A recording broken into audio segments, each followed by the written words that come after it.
My favorite aspect of Bethlehem, The way the congregation focuses on young people. How involved my kids have been. the lively atmosphere, it's filled with kids and energy. Coming to hang out with friends and enjoying the time together here. The energy of all the kids and the families eating together. Wednesday nights are crazy. I would love to attend the Wednesday night supper, but I feel that it's very crowded. The table's not quite big enough anymore. Space is obviously a factor. Ladies' Lenten Luncheon, they've outgrown the fellowship hall this year. It's a nice youth center, it's served its purpose, but there's just no room. We are bursting at the seams, and it gets to be more than just an inconvenience at times. I think it's important to have a bigger table just because it makes everyone feel a little more connected. Create more room at the table to me would mean be able to do more outreach, be able to bring in more membership. We're creating room at the table for everyone, families, individuals. Everybody's going to benefit from this creation.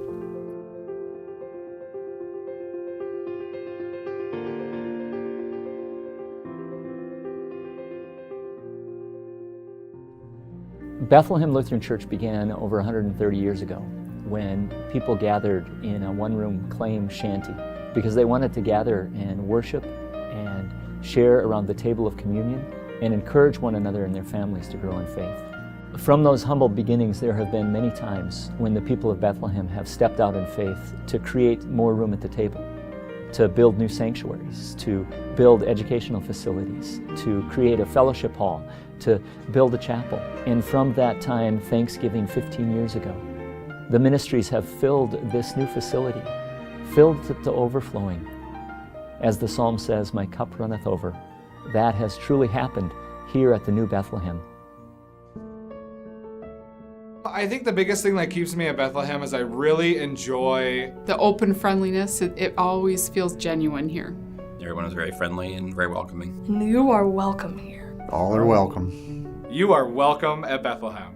Now that I've been coming here for so many years, I see how much more I could be involved with, and even, seeing more members doing more things if we had the space. We are stretched to the max. Our kids, when they're here for Sunday and Wednesday schools, are literally out of classroom space. When we taught 8th grade, we had to actually meet in a pastor's office because there was no classrooms to be had. Our youth center is across the street in the garage. Our youth center is really small and it gets really, really crowded if you get 40 to 50 kids in there. Plus, we don't have any room for high school kids. Our Wednesday meal that we do is full. We've spilled into the narthex, we've spilled into the chapel on occasion. There's many people that come here to have supper, and it's always pretty tight. It's obvious that we need the kitchen to be bigger, we need the fellowship hall bigger. We just don't have a place for everyone to go. A place for some activity when we can't have the kids outside, but also a larger meeting space for bigger groups. When this building was originally designed, it was much bigger than what it is right now. We cut back on it at the time that it was built. Looking at that now, it was probably shouldn't have been cut back the way it was.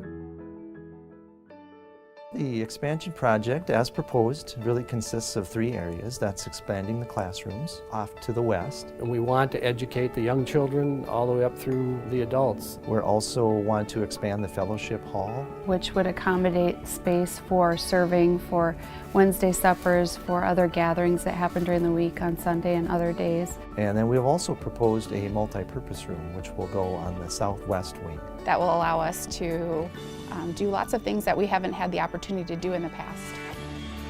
The expansion project, Creating Room at the Table, is all about creating more space. It's a 3-year endeavor to assist in paying for the construction. Everyone will view it differently. Some people will be able to give more financial resources, some people will be able to give more time, some people will be able to give some creativity. So there's a way for everyone to be involved, and I think everybody should just do what they feel moved by the Spirit to do. I think make bequests of property, stocks, bonds, agricultural commodities. Gifting appreciated stock is an easy way to make a gift.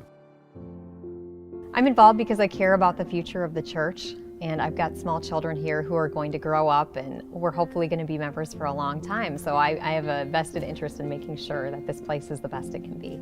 Really, I think if you're involved in any way, shape, or form with this faith community and this church community that you can and should be involved. We all need to be involved and play whatever part we can in the project.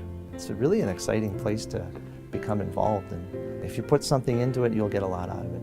It's something that you'll feel blessed by doing. Even if they're just contributing their prayers or contributing what they can financially, it's going to make this effort happen.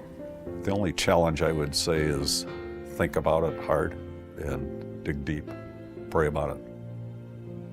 And hopefully that'll allow you to give.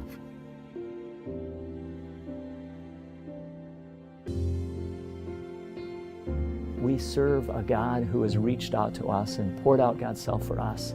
And so we too reach out and open up ourselves for others. The church is not merely for the members. Jesus is for everyone. And so we have the opportunity, and more than the opportunity, the responsibility to reach out to others like God has reached out to us. God wasn't content just to stay in God's self, but God reached out and took a risk to come to us, to open up space for us. And so as followers of Jesus, we do the same. We create room at the table for others.